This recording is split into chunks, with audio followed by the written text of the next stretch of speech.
Thank you for joining us. I'm Adam Wilmoth, Energy Editor at The Oklahoman. I have a very special guest here today with Ernest Moniz. He was Energy Secretary under President Obama and is also a nuclear physicist with 40 years teaching experience at MIT and is now CEO of the Energy Futures Initiative. Thank you for joining us. Thank you, Adam. I understand that you're in town today. You've been over touring at the GE Research Center and speaking with the folks out there, and then you also spoke at Oklahoma City University today. Tell me a little bit about your tour at GE and what you saw out there. Well, of course, I'm here visiting some old friends. Mike Ming, who heads the GE or Baker Hughes laboratory. We had a good meeting with a number of the researchers. That is, after all, my background, and so we got a chance to talk about ideas in terms of where the energy system is going. A lot of discussions about the electricity system, actually, including nuclear power, but really focusing in on what GE is doing and what some of our thoughts are in terms of the future, and for example, natural gas, which has been playing a major role, obviously, in this country, an expanding role, and I believe it will continue to do so. So we had a good chance to discuss all of that. Earlier, I visited another friend, Steve Agee, the dean at the business school at OCU, and there we had about an hour and a half with students and faculty, talked about where I see the energy system going, particularly in the context of heading to a lower carbon future. A lot of natural gas discussions, but also a lot of discussion about the business model innovations that we will need to see, whether it's in the oil and gas business or in the electricity business, again, as the system goes through a transformation to a lower carbon future. Well, if you would elaborate on that a little bit, where do you see the energy sector going, and then the lower carbon future? How do you see that fitting in with the energy sector? Well, I think again, to make it very clear, I certainly believe that we are going to a lower carbon future, despite some of the announcements recently with regard to the Paris agreements. I think also in getting there, what's very important is another aspect of the discussions in Paris, and that is putting technology innovation at the center of the response to the global warming challenge, and I think that technology innovation ultimately is going to be absolutely critical to meet our needs. Now, in going forward, what I've emphasized is that two areas that I think will definitely be part of the future is increased dependence on progress in energy efficiency. That's across the board in all energy sectors. Demand side management. The second aspect is electricity will be the lead sector for going to a lower carbon future. There are many options there. The costs of renewables have come down so dramatically. Nuclear, on the other hand, is a little bit challenged at the moment, but a big story, of course, as people here in Oklahoma know very well, a giant story in the electricity sector has been the shift from coal to natural gas. Natural gas taking over last year as the #1 market share for generating electricity, and that shift has been an enormous part of the lower carbon profile of the United States, largely a market-driven phenomenon in which the utility industry has chosen to go with natural gas because it's relatively inexpensive, and of course the capital costs for building natural gas facilities are the lowest of all the options for electricity. So that was really a part of the discussion this morning at both GE and at OCU. What are some of the challenges and the opportunities that come with this shift in the energy markets you're talking about? Oh, there are going to be many challenges. There's no question about it. As I said, business models will be challenged. I note that the fact that energy demand has not been rising anywhere close to the GDP is already a very big story. In the United States, during the last administration that I served in, as a fact, during that period, the GDP went up over 10%, and the carbon emissions went down by almost 10%. So we're really seeing this separation between emissions and the economy.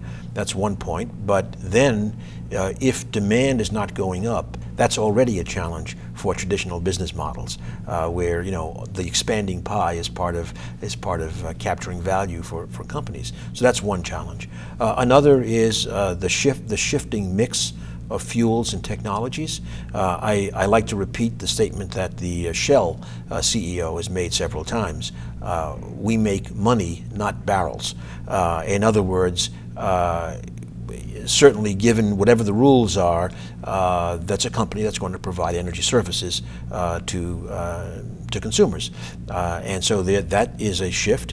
A third major area, in some ways maybe the most profound challenge, is in the electricity sector, where once again demand is not increasing basically, while you have new technologies gaining market share, particularly wind and solar in the United States, where you have consumers showing a preference in many cases for distributed generation, clearly not your classic utility service model, where you have now electricity flows going in both directions, where you have an increasing penetration of addressable items, the Internet of Things, all hooked up behind the meter, where you have big data companies showing great interest in being in that business, which raises the question, where are the utilities going to be? How's the regulatory system going to cope with it? So these are big changes in the system that are coming, and I think business will have to react, and of course those who are good at it will react well and do well even as we go through this transformation. I've heard you talk about the importance of regional electricity markets. How does that fit into what you're describing there? Well, I think regional considerations are important in multiple dimensions, because when you look at different parts of our country, the energy conditions, if you like, are very, very different. And even as we speak about a transformation to lower carbon, the fact is that transformation will happen in different ways in different parts of the country. So certainly in the electricity system, the service providers, the very different regulatory structures we have in different parts of the country will call for quite different solutions. But another part, which I think is very important, and it's part of a broader conversation that goes well beyond energy, it's some of the well-known and fairly obvious strains in our society, some of the inequality issues. And even as we go through a transformation, we've already seen a disruption of jobs, for example, in certain parts of the country, in coal production, as we said earlier, largely because natural gas has been displacing it. And then we see an even bigger creation of jobs in areas like solar energy, 250,000 jobs created just in the last several years. But those are in different geographies. And so I think another part of the regional discussion, including in energy, is how do we look at workers, how do we look at communities, how do we make sure that their future is aligned with the kind of transformation that we will see in energy. So we will also be looking at regional innovation concepts. This is becoming more and more prevalent, the idea, the recognition that we cannot have our leading innovation centers just on the coasts, for example. Now that's an exaggeration. There are some inland from there, but not enough. And so we and many others are beginning to look at how do we get technology innovation matched by policy innovation and business model innovation throughout our country as we go through not just the energy transformation, but the whole technology transformation, artificial intelligence being one other example of something that has cast uncertainty in terms of how economic development will go in different communities. So it all kind of comes together, but energy, is a backbone for everything we do, and so certainly what we focus on is managing that energy transformation. Great, that's very good. You talked about you mentioned it here, and I've heard you before talk about the importance of the low carbon energy future. How does oil production, and particularly natural gas production, fit into your view of low carbon energy production and consumption in the future? Well, first of all, as we've already said, I mean, the natural gas displacement of coal in the United States has been the largest single contributor to our lower carbon emissions in this country. And again, that was largely driven by the market forces in terms of our gas abundance. I believe that will continue in the United States for some time, and I believe it is and will continue to ramp up in other parts of the world. We expect to see a lot more demand for natural gas, presumably supplied by LNG in China, in Asia. China has gone through its own fairly significant replacement of coal with natural gas, addressing various pollution issues. So I think the natural gas story is a big one, and of course, again, it's big in terms of supply. It's also big in terms of a completely changed global market structure.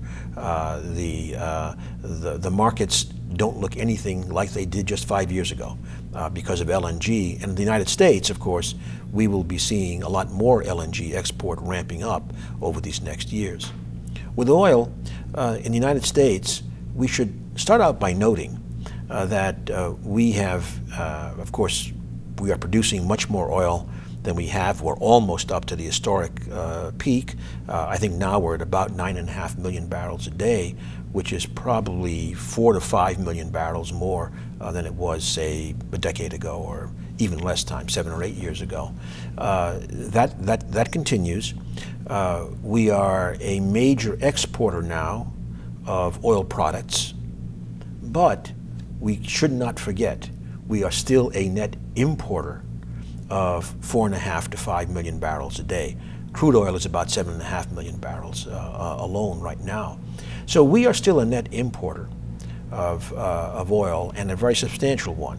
In that context, the boom in oil production, a little bit softer in the context of the lower prices that we've had recently, but that boom in production, what it's really done is cut our net imports down substantially, reduced our imbalance of payments. So it's been terrific for the economy in terms of a lot of that resource staying at home and getting into our economy in other ways. Great. Tell us about what you're up to now with the Energy Futures Initiative. Tell us about that program and kind of what you see for that program going forward. Well, with a couple of colleagues who were with me at DOE and Department of Energy, and were with me prior to the Department of Energy, we've set up the Energy Futures Initiative. It's a nonprofit corporation. We're pleased that we've been able to attract some funding from foundations and the like.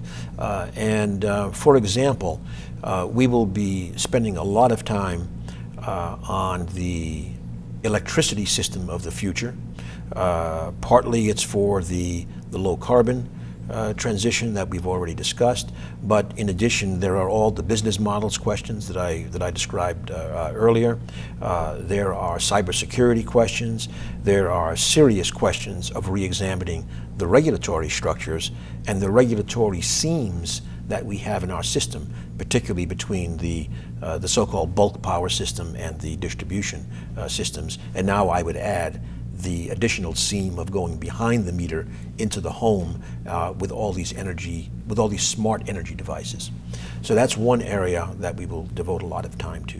A second is in fact researching and providing analysis on these questions of jobs and regional innovation that we've described. The jobs issues are very important ones. We were shocked at the Department of Energy when we learned we really didn't have our arms around what an energy job was, because those do not fit the conventional categories of the Bureau of Labor Statistics. So we launched a study of that and found, I would say probably to most of our surprise, that there were nearly 2 million jobs that we called energy efficiency jobs.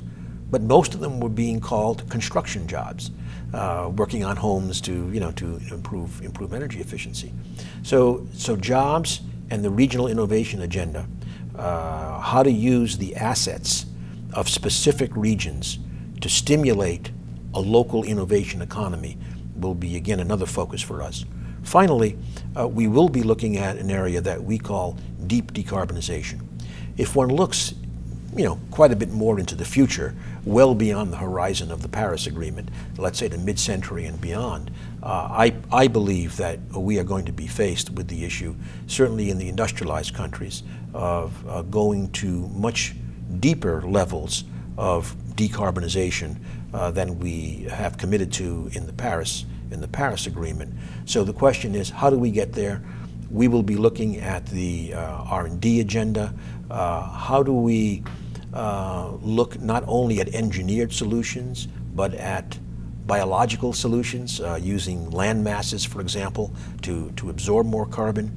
And by the way, those kinds of approaches to the decarbonization, I think, are very important indirectly, certainly, for the fossil fuel industry, since they may help balance the carbon budget through these novel means. So that hopefully gives you a flavor that what we'll be doing is providing analyses on these and many others. For example, our first, I think, posted product was a study about the national security imperatives for maintaining a strong nuclear industry in this country, something that is very much in the balance. And those national security needs go from our ability to pursue our non-proliferation objectives internationally to our domestic needs of supplying the kind of fuel that we need for our Navy, that we need for our deterrence posture. So we've got some real problems, and again, we at the EFI we pointed that out in doing an analysis that pulled all of this together. I've heard you talk about the importance of working together with government, with academia, with industry, with different companies. Why is it important to have that kind of approach with all those different partners looking at it? Well, first of all, I have to say, because that's the way I've always done my business, is trying to be interactive with all different sectors. But I think it's very, very real. First of all, certainly in the United States, practically all of our energy infrastructure is in private hands. And so in the end, the solution to the challenges we have with the energy future is ultimately going to be executed or implemented by the private sector. However, we need government. We need, of course, government, both federal and state government, provide the regulatory structures for advancing across the board in energy. And in some areas, like electricity, we pointed out at the Department of Energy that we need some new government thinking about how the federal-state interface goes when the physical realities of the electric grid do not respect state boundaries anymore. And that has become, we emphasized, particularly important in the cyber world. So government has many roles. Certainly, right now, across the country, we have 29 states, for example, with renewable portfolio standards, some with clean energy, so-called clean energy standards. We have very different rules in parts of the country in terms of, well, California in particular is a leader in terms of the rules for vehicles. Clearly, I think we would have much greater efficiency with some federal guidance that can provide at least some uniformity to those rules, particularly as we go to a low-carbon future and want to manage that transformation effectively for all parts of the country. So that's important. In academia, well, you said academia, I would say academia, EFI, non-governmental organizations play a very, very important role by providing independent analysis and recommendations for exactly how the policy environment should evolve, the regulatory environment, and how the public-private interface should work. Maybe it's just we're just telling a brief story in terms of that public-private partnership and the success. We've talked a lot here about natural gas. Natural gas conjures up fracking, for example. Well, the reality is the development of that resource ultimately is obviously in the hands of the private sector. But if you go back to the late 70s, the Department of Energy started research work in terms of characterization of shale and other reservoirs. Then there was a public-private partnership with what was called the Gas Research Institute, whose funding came from a FERC, a regulatory levy on interstate gas, that was matched half and half with industry. And that's where a lot of the so-called unconventional gas technologies were demonstrated and applied. There was simultaneously a tax incentive provided by Congress for a fixed amount of time to stimulate the application of those technologies. And finally, when we come into this century, all that came together in terms of this incredibly robust natural gas industry that we have. So again, this is a long history of government and private sector coming together in different ways at different times and coming to a great success for the economy and for the environment. Good, good. When you're talking about the electric grid and all that goes into that, current Energy Secretary Rick Perry last week proposed some rules that would favor coal and nuclear power, just in terms of base load, and saying that those are always on and important to the grid to stay on. How do you see that role and his proposal to economically favor those sources over natural gas and solar and wind? Well, first of all, just let me make a comment on the process. I mean, it certainly was a very unusual, I think it hadn't been used in 30 years, this prerogative for the Energy Secretary to put forward a proposed rule for FERC. The Secretary has no power to have that rule come into force, but can put it on the agenda of FERC to look at. I would just say that when I was Secretary, never invoked that particular prerogative, but what we did instead was work with the chairman or chairwoman at the time of FERC in order to come up with a collegial, a joint proposal for something that FERC would move forward. We did that, for example, on methane emissions from the natural gas system. But putting that aside now, going to the substance of it, there are certainly rather surprising elements of the proposal. At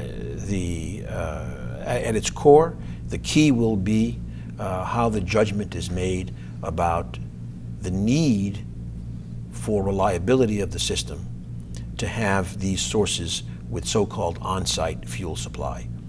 To be honest, I think every indication we've seen, including from the head of the North American Electric Reliability Council and many studies that have been done, certainly do not show a strong support for that proposition.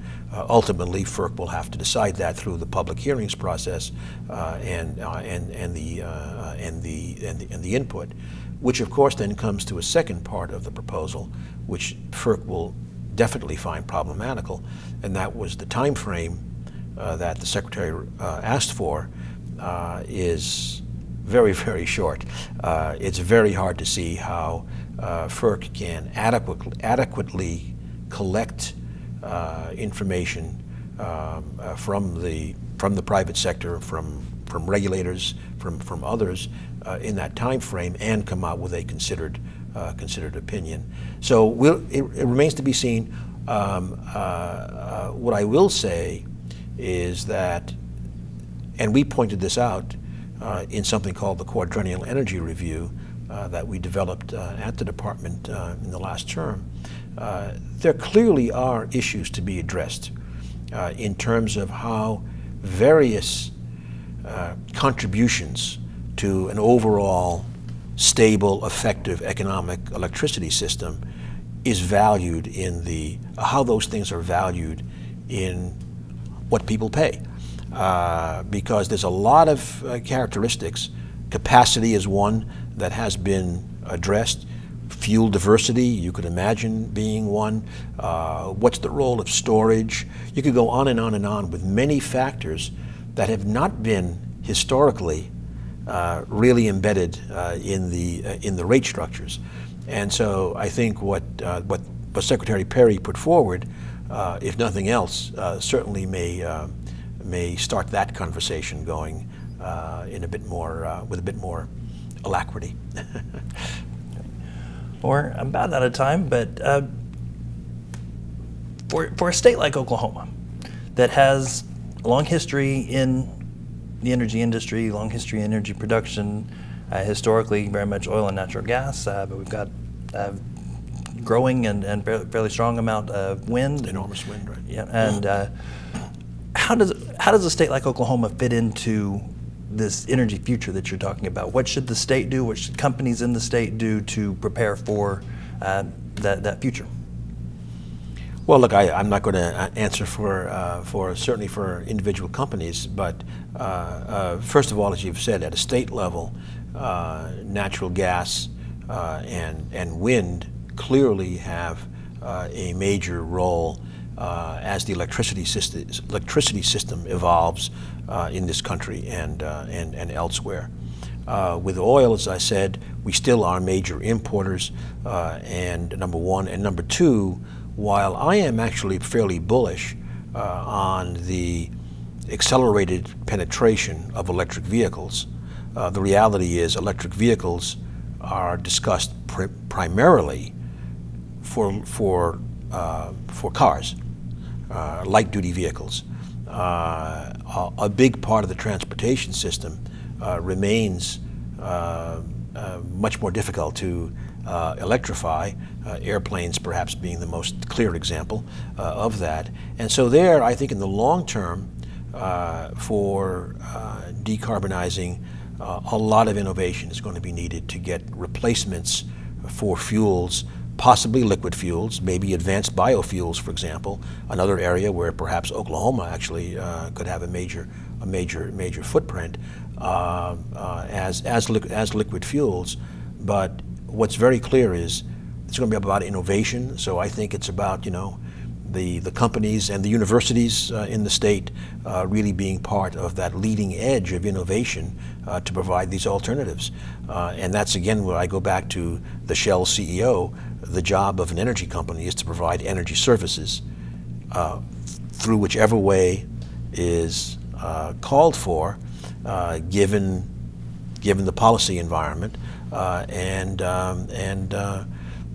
companies, given the rules, will move forward. I think, frankly, one of the reasons why business, broadly speaking, business was so outspoken after the president's announcement of starting the withdrawal process from the Paris Accord, why that response was so strong is because I think most businesses in the country kind of felt they understood what the roadmap was going forward and could make their business planning and their capital allocations accordingly. And the feeling was that this announcement kind of upset that apple cart and made things a bit more confused, frankly. But then you had 1,400 business leaders say, "Look, we're going to stay on the path that we were on."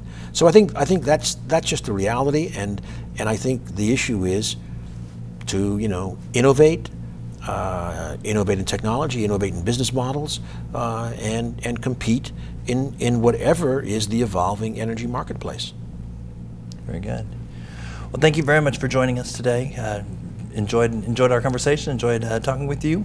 Thank you for joining us. There will be look for more from our interview in Wednesday's Oklahoman and on News OK.